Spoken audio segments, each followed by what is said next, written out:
की प्रमुख नदियों में कुछ चर्चा करना है। जिसे बताया गया आप लोगों को गंगा के बारे में काफ़ी बार विस्तृत चर्चा हमने की। आप प्लीज़ थोड़ा सा गंगा के बारे में मैंने काफ़ी बार चर्चा किया। जैसे पुनः एक बार रिवीजन के लिए बात हुई, हिमालय पर्वत से गंगा नदी निकलती है, इसकी थोड़ा व्याख्या कर रहा हूँ। यहाँ पर एक धाम है, 3 धाम हम लेते हैं। बद्रीनाथ,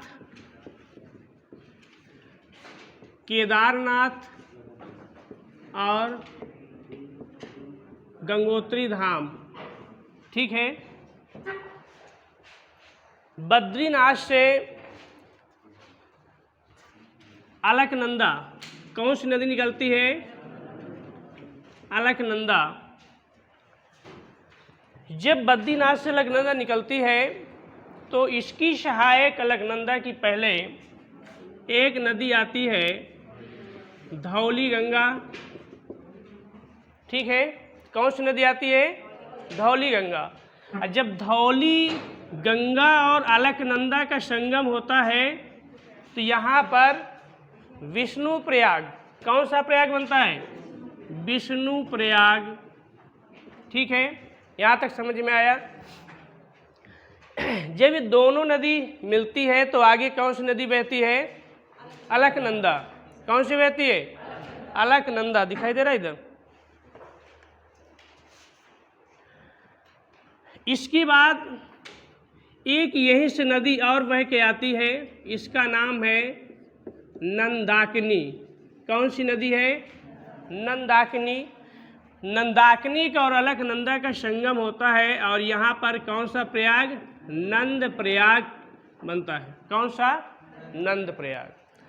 अलकनंदा और आगे जब बढ़ती है तो यहाँ से एक नदी आती है, इसको क्या कहते हैं? पिंडार नदी, पिंडार, ठीक है।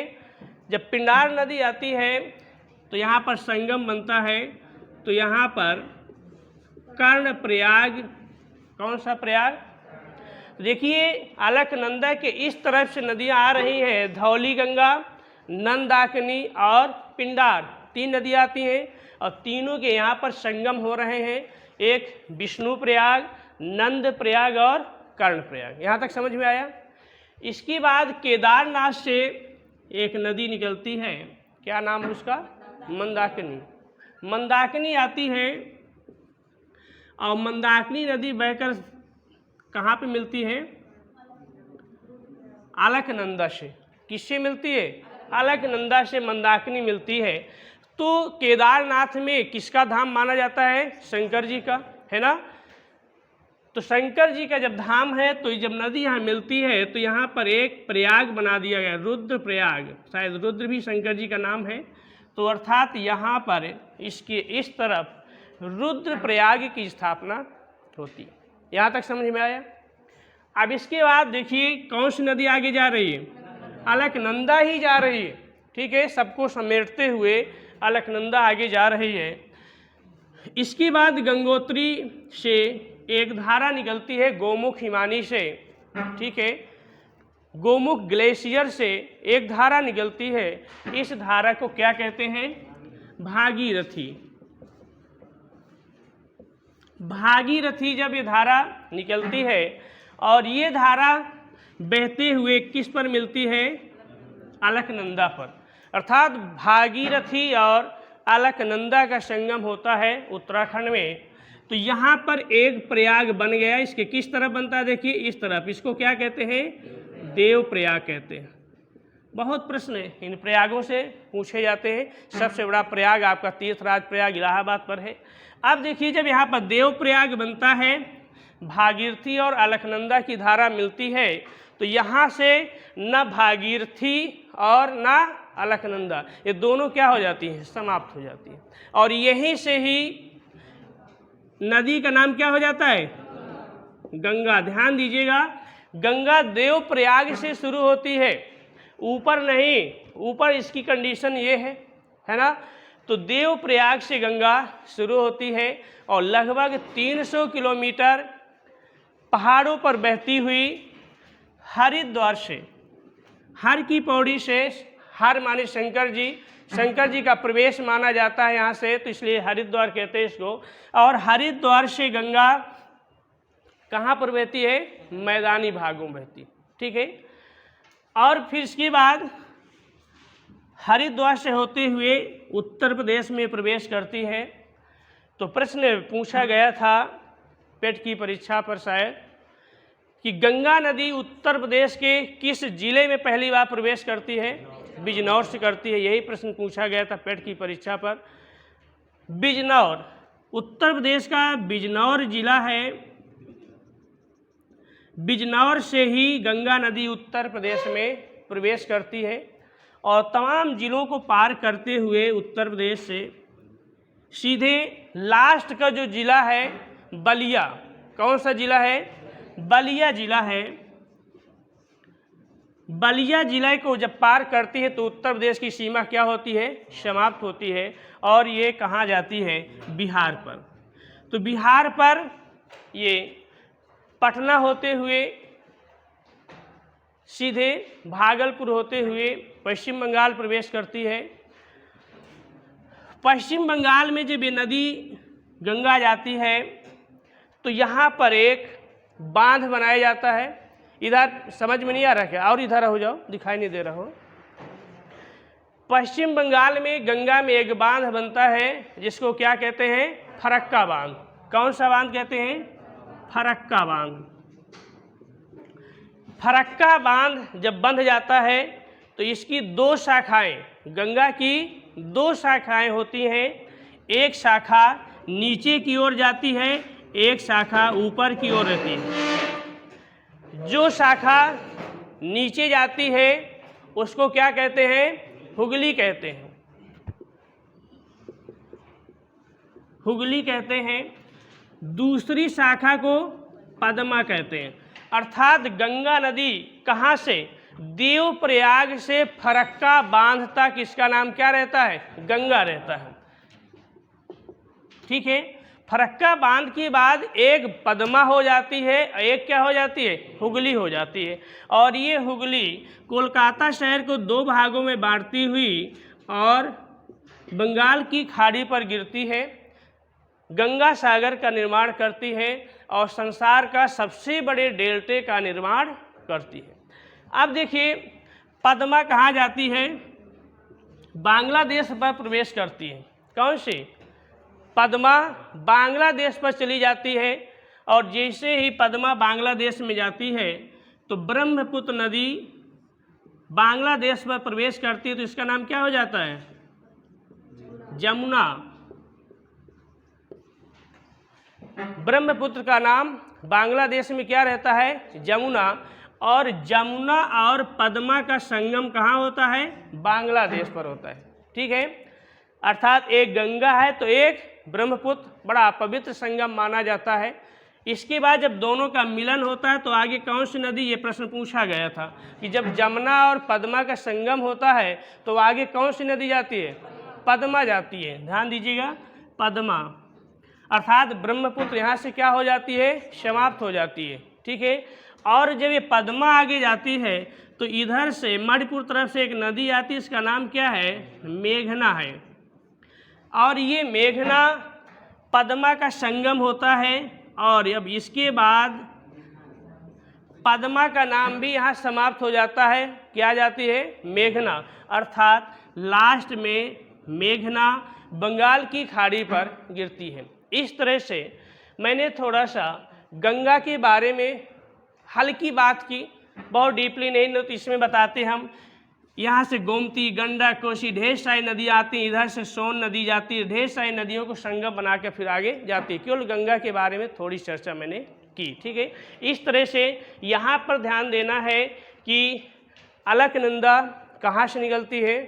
बद्रीनाथ धाम से, केदारनाथ से मंदाकिनी, गंगोत्री से भागीरथी, ठीक है। इस तरह से थोड़ा सा मैं गंगा नदी के बारे में बताया। यहाँ पर प्रश्न जो पूछा गया था, हुगली नदी की सहायक नदी पूछी जाती है। कौन सी है? दामोदर। दामोदर भारत की सबसे प्रदूषित नदी है और यह है कहाँ पर? हुगली की सहायक, और ये बंगाल की खाड़ी पर डायरेक्ट नहीं गिरती है, ठीक है। इस तरह से हुगली नदी की सहायक नदी क्या हो जाती है? दामोदर नदी हो जाती है। आगे देखिए, इसके बाद देखिए ये पूर्वी तट है या फिर इसको बंगाल की खाड़ी कहें, तो बंगाल की खाड़ी में गिरने वाली जो नदियों का क्रम है, तो यहाँ से चलता है उड़ीसा के पास से, पहला क्या है? ब्राह्मणी, दूसरे नंबर में स्वर्णरेखा, तीसरी बैतरणी।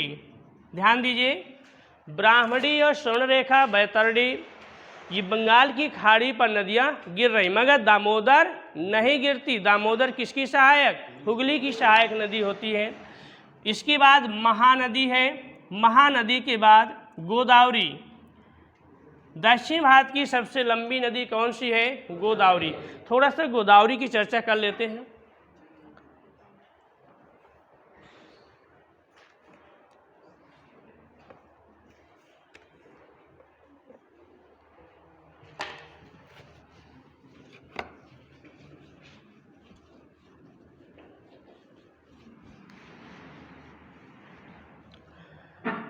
गोदावरी नदी नासिक के पास त्र्यंबकेश्वर शंकर जी की मूर्ति है और त्र्यंबकेश्वर पहाड़ियों से यह नदी निकलती है। गोदावरी के बारे में चर्चा है कि यह गौतम ऋषि और अहिल्या की तपोभूमि कही जाती है। शंकर जी को खुश करने के लिए गौतम ऋषि ने यहाँ तपस्या किया, शंकर जी की मूर्ति स्थापित की, अर्थात ज्योतिर्लिंग, जो 12 ज्योतिर्लिंग हैं उनमें से त्र्यंबकेश्वर शंकर जी की मूर्ति ज्योतिर्लिंग में आती है, स्थापना हुई। बड़ी घनघोर तपस्या किया, पानी की किल्लत थी, तो यहाँ पर एक दूसरी गंगा प्रकट होती है जिसको गोदावरी, दक्षिण भारत की गंगा गोदावरी को कहा जाता है, वृद्ध गंगा इसी को कहा जाता है। अर्थात गौतम ऋषि ने शंकर जी से आशीर्वाद प्राप्त कर यहाँ से एक नदी को बहाया जिसको क्या कहते हैं? गोदावरी नदी, ठीक है। तो गोदावरी नदी नासिक के पास से निकलती है। तो देखिए इसकी इस तरफ से एक नदी आकर बहती है, इसका नाम क्या है? बाणगंगा। कई बाणगंगा हैं। एक महाभारत में सुने होंगे, भीष्म पितामह जब प्यास लगी थी तो अर्जुन ने अपने बाण से गंगा प्रकट किया था कुरुक्षेत्र पर, हरियाणा पर। एक बाणगंगा मध्य प्रदेश पर है और ये तीसरी बाणगंगा में गोदावरी की सहायक नदी, पहली सहायक नदी बाणगंगा। इसके बाद यहाँ से पूर्णा, कौन सी नदी? पूर्णा। इसके बाद इधर से एक नदी आती है पेनगंगा, कौन सी? पेनगंगा। इधर से एक नदी आती है वर्धा, वर्धा, ठीक है। वर्धा और पेनगंगा का संगम होने के बाद ये नदी आगे बढ़ती है। इधर से मध्य प्रदेश की पहाड़ियों से एक नदी बहकर आती है वेनगंगा, वेनगंगा। वेनगंगा का और वर्धा का संगम होता है, ध्यान दीजिएगा, यहाँ पर पेनगंगा वर्धा का संगम, और फिर वर्धा का संगम वेनगंगा से होता है। और जब वेनगंगा और वर्धा का संगम होता है तो इस नदी का नाम चेंज हो जाता है। कौन बताएंगे? यहाँ इसका नाम क्या हो जाता है? इसका नाम हो जाता है प्राणहिता। प्राणहिता, थोड़ा सम्मान से पढ़िएगा। वेनगंगा वर्धा का संगम, वर्धा और वेनगंगा का संगम जैसे होता है इसका नाम क्या हो जाता है? प्राणहिता। और ये प्राणहिता गोदावरी की सबसे बड़ी सहायक नदी मानी जाती है, सबसे भारी नदी मानी जाती है, और यह गोदावरी के इस तरफ जाकर मिलती है, ठीक है। इसके बाद देखिए उड़ीसा की पहाड़ियों से दंडकारण्य से एक नदी आती है इंद्रावती। कौन सी आती है?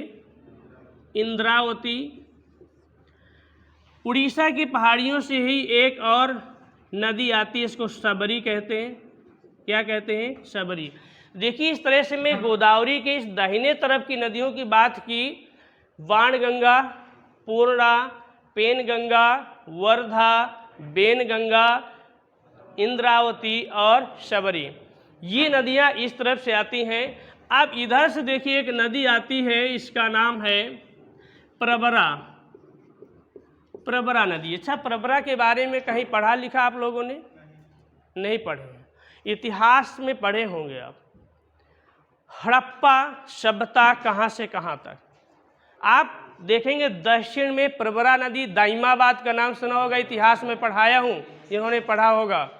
दाइमाबाद प्रवरा नदी से ऊपर जम्मू कश्मीर मांदा तक, उत्तर और दक्षिण मैंने पढ़ाया कि प्रवरा नदी तक हड़प्पा सभ्यता मानी जाती है। गोदावरी की सहायक नदी प्रवरा तक हड़प्पा सभ्यता का विस्तार पाया जाता है। तो प्रवरा नदी है। इसके बाद यहाँ पर एक नदी है मजीरा।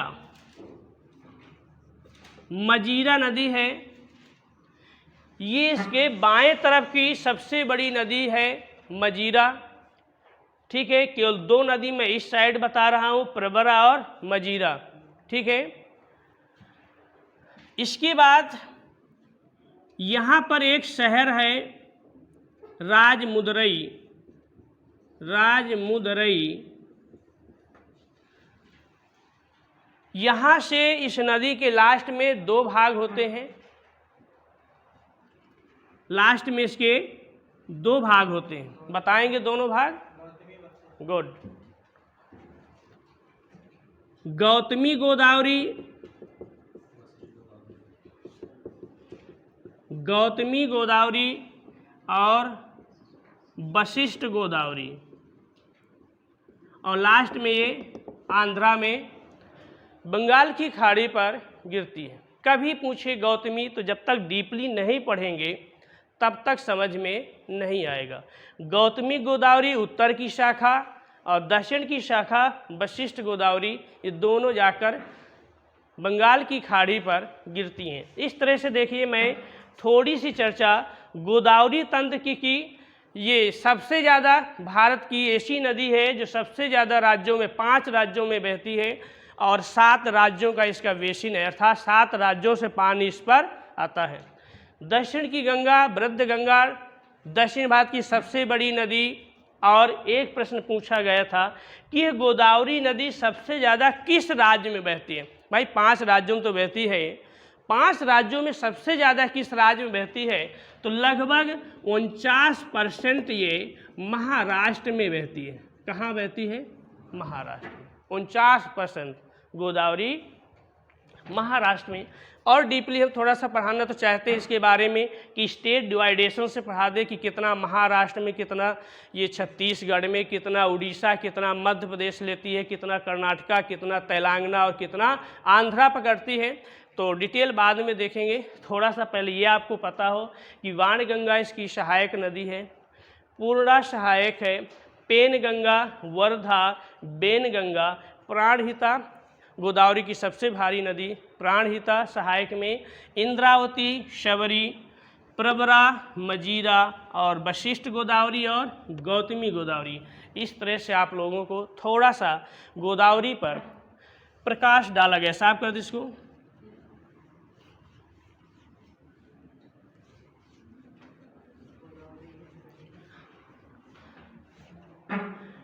गोदावरी नदी के बाद कृष्णा नदी, ये भी आंध्र प्रदेश में गिरती है और महाबलेश्वर से निकलती है। कहाँ से निकलती है? महाबलेश्वर से। कल मैंने चर्चा किया था कि हमारे पास 3 तट हैं, पूर्वी तट है और पश्चिमी तट है और दक्षिणी तट है। पूर्वी तट में सबसे ऊंची चोटी महेंद्रगिरी है, सभी को आना चाहिए। पहाड़ों में जो पूर्वी तट की सबसे ऊंची चोटी है महेंद्रगिरी है, पश्चिमी तट की सबसे ऊंची चोटी है कलसीबाई और महाबलेश्वर। कलुषीबाई और महाबलेश्वर ये पश्चिमी घाट की सबसे ऊंची चोटी है। दक्षिणी घाट की सबसे ऊंची चोटी है अनाईमुड़ी। अनाईमुड़ी ये अन्नामलाई पहाड़ है जिसकी सबसे ऊंची चोटी क्या है? अनाईमुड़ी है। अनाईमुड़ी का अर्थ क्या होता है? हाथी का मूड़। दूर से देखे तो ऐसा लगता है कि हाथी का कोई मस्तक रखा है, इसलिए इसको अनाईमुड़ी कहते हैं। ठीक है। दूसरे नंबर की यहाँ की चोटी है दोदा बेटा है। ये नीलगिरी की सबसे ऊंची चोटी है दोदा बेटा। तो देखिए बड़ी महत्वपूर्ण है। दोदा बेटा अनाईमुड़ी दक्षिण भारत की सबसे ऊंची चोटी है। कलुषीबाई महाबलेश्वर ये पश्चिमी घाट की सबसे ऊंची चोटी है और महेंद्रगिरी पूर्वी घाट की है। मैंने चर्चा किया कृष्णा नदी कहाँ से निकलती है? महाबलेश्वर से निकलती है। इसके बाद दूसरी नदी है यहाँ से निकलती है तुंगा और एक निकलती है भद्रा। जैसे ये तुंगा नदी आती है और इधर से भद्रा नदी आती है, दोनों का संगम होता है। ठीक है। जब संगम होता है तो आगे जब नदी जाती है तो इसको क्या कहते हैं? तुंग भद्रा। बहुत अच्छा। देखिए मेल दोनों का वास्तव में ऐसे होना चाहिए, मगर हमारे भूगोलवेत्ता क्या करते हैं कि जब दो नदियों का संगम होता है तो दो में से किसी एक को आगे बहाते हैं, एक को क्या करते हैं? क्लोज करते हैं। मगर यहाँ बहुत अच्छा देखने को मिला कि एक तरफ से तुंगा नदी आ रही है, दूसरी तरफ से भद्रा। जब दोनों का संगम होता है तो क्या कर देते हैं? तुंग भद्रा कर देते हैं। और ये तुंगभद्रा बहते हुए सीधे किसकी सहायक नदी है? कृष्णा की। तुंगभद्रा डायरेक्ट बंगाल की खाड़ी पर नहीं गिरती है, ध्यान दीजिएगा। इसके बाद यहाँ पर एक नदी है, क्या कहेंगे? पेन्नार। ठीक है। पेन्नार के बाद कावेरी नदी है, कावेरी के बाद बुगई नदी है। देखिए इसका क्रम बहुत बार बिल्कुल नाजुक क्वेश्चन होते हैं, पूछ लेता है कि यहाँ की नदियों को पूछ लेता है इसका क्रम बताइए। तो नीचे से बुगई है, फिर क्या है? कावेरी है, फिर पेन्नार है, फिर क्या है? कृष्णा है। तुंगभद्रा नहीं आती है। तुंगभद्रा क्या है? सहायक नदी है। ठीक है। इन्हीं में से पूछ लिया तुंगभद्रा, पेन्नार, कावेरी, बुगई। निम्न में से कौन सी नदी समुद्र पर नहीं गिरती है? तो आपको आना चाहिए कि तुंगभद्रा समुद्र पर डायरेक्ट नहीं जाती है, सहायक नदी है। ठीक है। ऊपर से यहाँ से पूछता है, जैसे भी हाल ही में प्रश्न किया था कि प्रश्न था सरस्वती, ब्राह्मणी, स्वर्णरेखा, बैतरणी, निम्न में से कौन सी नदी बंगाल की खाड़ी पर? यही प्रश्न लगा था, बड़ा इजी था। निम्न में से कौन सी नदी बंगाल की खाड़ी पर नहीं गिरती है? तो सभी को पता है कि ब्राह्मणी, स्वर्णरेखा, बैतरणी निकलती है, बहती है यहाँ पर। सरस्वती नदी हरियाणा की प्रमुख नदी है। सबसे ज़्यादा हड़प्पा कालीन सभ्यताएं इसी सरस्वती नदी के किनारे विकसित थी। सबसे ज़्यादा पूरा स्थल सरस्वती नदी के किनारे हरियाणा पर पाई गई। तो ये यहाँ की नदी नहीं है। ठीक है। इस तरह से बड़े सिंपल क्वेश्चन पूछता है तो आपको आना चाहिए। तो ये बंगाल की खाड़ी पर गिरने वाली नदियाँ हैं। इसके बाद ये अरब सागर है। अरब सागर में गिरने वाली नदियों में कल मैंने चर्चा किया था, आज रिवीजन के लिए बात हुई है। तो पहले केरल की एक नदी है, क्या नाम उसका? क्या नाम है?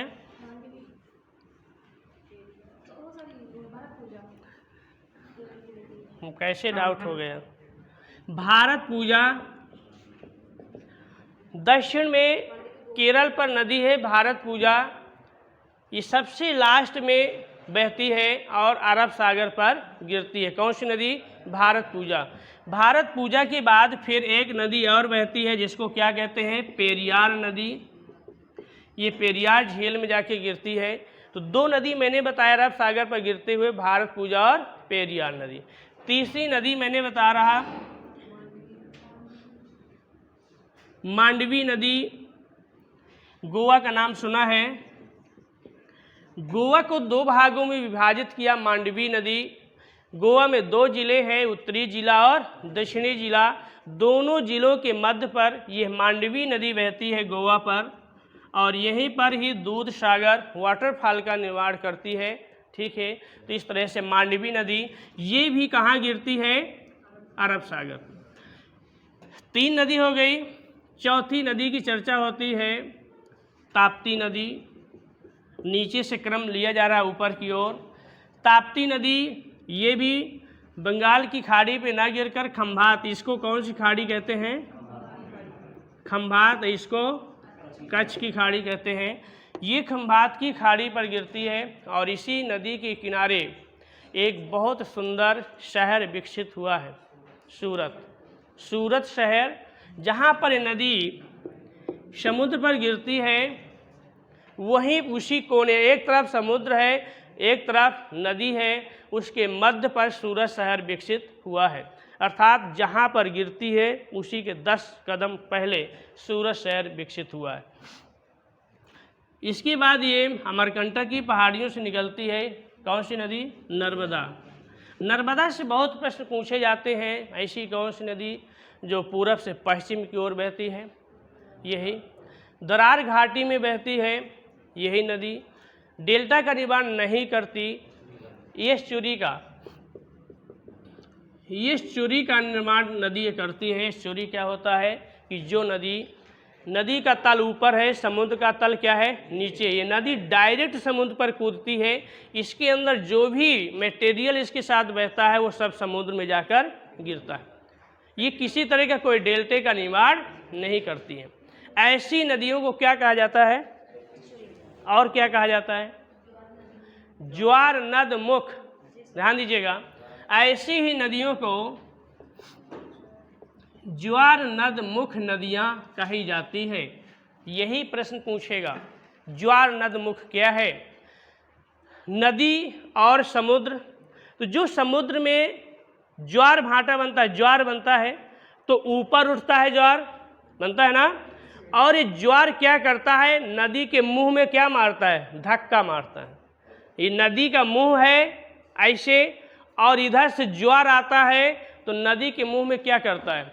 ठोकर मारता है। ऐसी नदियों को ज्वार नद मुख नदियाँ कहते हैं। जैसे आपकी नर्मदा, ताप्ती, मांडवी, इधर की सभी नदियाँ ज्वार नद मुख नदियाँ कहलाती हैं। कभी प्रश्न आ जाए कि ज्वार नद मुख नदियाँ किन्हें कहते हैं, तो इन्हीं नदियों को नर्मदा, ताप्ती, मांडवी, भारतपूजा, पेरियार, साबरमती, माही, इन नदियों को ज्वार नद मुख, क्योंकि इनका जो मुंह होता है जब नदी गिरती है तो उसका तल क्या होता है? ऊपर होता है। ठीक है, समुद्र का तल नीचे होता है। इधर की क्या कंडीशन है कि समुद्र का तल क्या है? ऊपर है, नदी का तल क्या है? नीचे है। अर्थात नदी के पानी के बहाव की कंडीशन समझ में नहीं आती, और जो भी मटेरियल साथ में लेकर जाती हैं नदियाँ समुद्र के पास छोड़ देती हैं। यहाँ ऐसी कंडीशन नहीं। इधर बड़े बड़े कगर हैं, समुद्र आप लोग इधर के नहीं देखें, इधर बड़े बड़े कगर होते हैं, इधर साधारण कगर नहीं होते हैं, समतल होते हैं। आप धीरे धीरे समुद्र के पास जा सकते हैं, मगर यहाँ बड़े बड़े ऊंचे ऊंचे क्या हैं? कगर हैं। और कगर के बाद समुद्र शुरू हो जाता है। समुद्र कैसा है? गहरा है।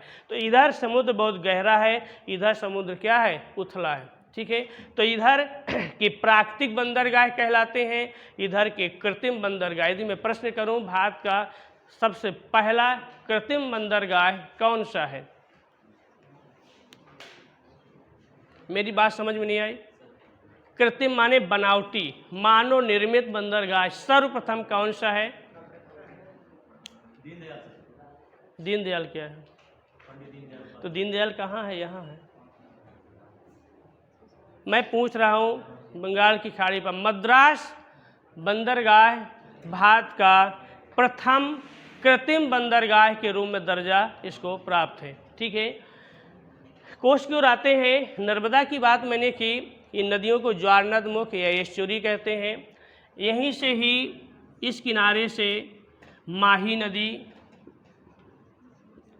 ये कर्क रेखा को 2 बार काटती है, और इसी खंभात की खाड़ी, ध्यान दीजिएगा, ये खंभात की खाड़ी है। खंभात की खाड़ी पर ये माही नदी गिरती है, और यहीं पर ही ये गांधी आश्रम से सीधे एक नदी आती है, इसको साबरमती कहते हैं। ये भारत की सबसे प्रदूषित नदी थी, क्योंकि अहमदाबाद शहर इसी नदी के किनारे, जो अहमद शाह ने बसाया था अहमदाबाद को, भारत का मैनचेस्टर कहते हैं, इसी नदी के किनारे विकसित हुआ है। तो इस नदी में सबसे ज़्यादा कपड़ा बनाया जाता है, तो कपड़ा में जो गंदा पानी निकलता है इसी में छोड़ दिया जाता है, इसलिए नदी क्या हो गई है, प्रदूषित हो गई है।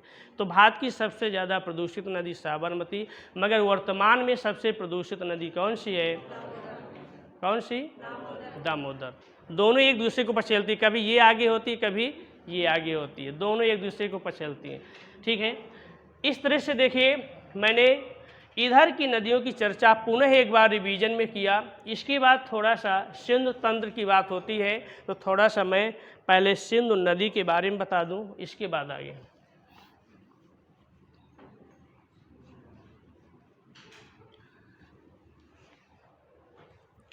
सिंधु तंत्र, तो देखिए सिंधु नदी के बारे में, मानसरोवर झील है तिब्बत पर, इसी से ही एक तरफ से सतलज नदी, एक तरफ से ब्रह्मपुत्र और एक तरफ से सिंधु, तीन नदियां मानसरोवर से निकलती हैं। ब्रह्मपुत्र सापू नदी कहते हैं, ग्वाल्पो कहते हैं, दिहांग कहते हैं, लोहित कहते हैं, सांगपो कहते हैं, ब्रह्मपुत्र कहते हैं, जमुना कहते हैं, ढेर सारे नाम हैं इसके। ठीक है, प्रश्न टेट पर पूछा गया था कि तिब्बत के पठार पर ब्रह्मपुत्र नदी को क्या कहते हैं, हाल ही में क्वेश्चन था, सांगपो कहते हैं इसको, सांगपो। ठीक है, हम आते हैं सिंधु की बात करते हैं। सिंधु नदी भारत पर लगभग 1116 किलोमीटर बहती हुई लद्दाख, यहाँ पर लद्दाख की पर्वत श्रेणी को काटकर सीधे यहाँ पर गिलगित शहर के पास होकर पाकिस्तान की ओर ये नदी कराची शहर पर आकर अरब सागर पर क्या होती है, गिरती है। लगभग 2900 किलोमीटर बहती है, 1116 किलोमीटर लगभग ये भारत पर बहती है। इसको थोड़ा सा हमें सिंधु तंत्र को पढ़ना है। जब ये नदी गिलगित के पास यहाँ पर आती है, एक स्थान है भुंजी, भुंजी नामक स्थान पर ये सिंधु नदी एक गार्ज का निर्माण करती है, कैनियन का निर्माण करती है। संसार का सबसे बड़ा गार्ज सिंधु नदी बनाती है, लद्दाख पर बनाती है। 5200 मीटर गहरा गार्ज का निर्माण करती है। संसार की सभी नदियों में सबसे गहरा गार्ज का निर्माण सिंधु नदी लद्दाख भारत पर करती है। ध्यान दीजिएगा, 5200 मीटर नीचे इन्होंने इतना काटा है ज़मीन को कि 5200 मीटर बहुत होता है। नर्मदा जबलपुर के पास 1400 फीट काट रही है, और ये कितना काट रही है, 5200 फीट काट कर एक कैनियन गार्ज का निर्माण करती है। और ये कहाँ पर प्रवेश करती है, पाकिस्तान की ओर। अब इधर देखिए इसकी सहायक नदियों में सबसे पहले हम यहाँ से चलते हैं, तो इसके दाहिने तरफ एक नदी आती है, नाम बताएंगे कोई? श्योक, जो मेरी क्लास पढ़े होंगे बता देंगे। कौन सी नदी? श्योक नदी। गुड, श्योक नदी। ये श्योक नदी इस तरफ से उत्तर और पूरब के कोने से निकलती है और इसकी सहायक नदी बनती है। जो मेरी क्लास लिए वो बताएंगे। श्योक की सहायक नदी गलवान। गुड, गलवान नदी आप लोगों ने इसकी पहले सुना होगा, चीन और भारत के बीच झड़प हुई थी गलवान घाटी पर। काफ़ी भारतीय मारे गए, चाइनीज भी मारे गए, बुलाए गए प्रेम से, बाद में झगड़ा कर बैठे, एक दूसरे को बड़ी चोटें हुई। यही गलवान घाटी की बात है। तो श्योक की सहायक नदी गलवान इधर से आके इसमें जाकर मिलती है। तो गलवान की चर्चा बहुत होती है, इसलिए मुझे गलवान नदी पढ़ा रहा हूँ। गलवान घाटी पढ़ाई जाती है जहाँ पर हमारी सेना ठहरी हुई है। ठीक है, तो यही गलवान नदी है जहाँ पर विवाद हुआ था। श्योक की सहायक नदी गलवान, ठीक है, और सिंधु की सहायक नदी श्योक। तो श्योक और गलवान समझ में आ गया। इसके बाद देखिए यहाँ पर ग्लेशियर है, कोई खास कोई नदियाँ देखने को नहीं मिलती। एक पाकिस्तान की ओर से नदी आती है और जाकर सिंधु में लद्दाख पर भारत पर मिलती है। इसका क्या नाम है? गिलगित। गुड, गिलगिट नदी है और गिलगिट शहर भी है। गिलगिट शहर इसी नदी के किनारे बसा हुआ है। तो गिलगिट नदी ये अफ़गानिस्तान की ओर से बहकर लद्दाख पर सिंधु की सहायक नदी बनती है। यहाँ तक समझ में आ गया। अब इसके बाद देखिए, सिंधु तंत्र में पढ़ाया जाता है जो सतलज है, ये सतलज नदी ये भी पंजाब से होते हुए हरियाणा राजस्थान से प्रवेश करते हुए सीधे पाकिस्तान की ओर आकर सिंधु की सहायक नदी बनती है। इसके बाद इस सतलज की सहायक नदियों में पहली सहायक नदी है, नाम बताएंगे कोई? ब्यास, सही आंसर है सतलज। सतलज के बाद ब्यास। ब्यास नदी देखिए, ये बॉर्डर के पहले भारत पर ही इसका संगम होता है। जैसे ही दोनों नदियां मिलती हैं, मिलने के बाद यहाँ पर एक बांध बना दिया जाता है। एक विवाद हुआ था पाकिस्तान से सिंधु नदी पर, बड़ा विवाद हुआ, भारतीयों ने इस नदी को बांध दिया। बाद में निपटारा हुआ कि 80% पानी पाकिस्तान और 20% पानी भारत। सिंधु का जो बंटवारा है, कभी प्रश्न लगे तो 80% पानी पाकिस्तान की ओर, 20% पानी भारत की। मगर उसका खामियाजा इधर देखिए कि यहाँ पर ये हुआ कि 80% पानी हम लेंगे तो 20 आपको देंगे, ठीक है। मगर प्लस पॉइंट क्या हुआ कि ब्यास नदी जो है वो पहले मिल जाती, जो उसका संगम होता है तो भारत पर ही उसका संगम होता है। और इसके बाद यहाँ पर बांध बना दिया जाता है। कौन सा बांध है? हारिके बैराज, ध्यान दीजिएगा। हारिके बैराज यहाँ पर बांध दिया गया, 80% पानी रोका गया और यहीं से एक नहर बनाया गया। भारत की सबसे बड़ी नहर इंदिरा नहर। इंदिरा नहर यहीं से निकाली गई है गंगानगर से, और सीधे सभी राजस्थान की ओर इधर पानी कन्वर्ट किया गया इसका, ठीक है। इसके बाद देखिए, यहाँ पर देखते हैं सतलज और ब्यास। ब्यास के बाद फिर कौन सी नदी आती है? रावी नदी। क्रम देखिए, क्रम पूछता है, नाम से काम नहीं चलेगा। पहले मैंने क्या बताया? सतलज, सतलज के बाद ब्यास, ब्यास के बाद रावी, ठीक है। रावी के बाद फिर आता है चिनाव, ये आके चिनाव, और चिनाव के बाद झेलम। ये क्रम है। कभी पूछा जाए पंजाब की 5 नदियों का नाम बताइए, तो सतलज, ब्यास, रावी, चिनाव, ब्यास, ये 5 नदियों का आब बराबर पंजाब होता है, ठीक है। 5 नदियाँ बहती हैं यहाँ पर, ठीक है। मगर यदि नदियाँ ना पूछे, क्या पूछ दे? इसका द्वाबा पूछा था।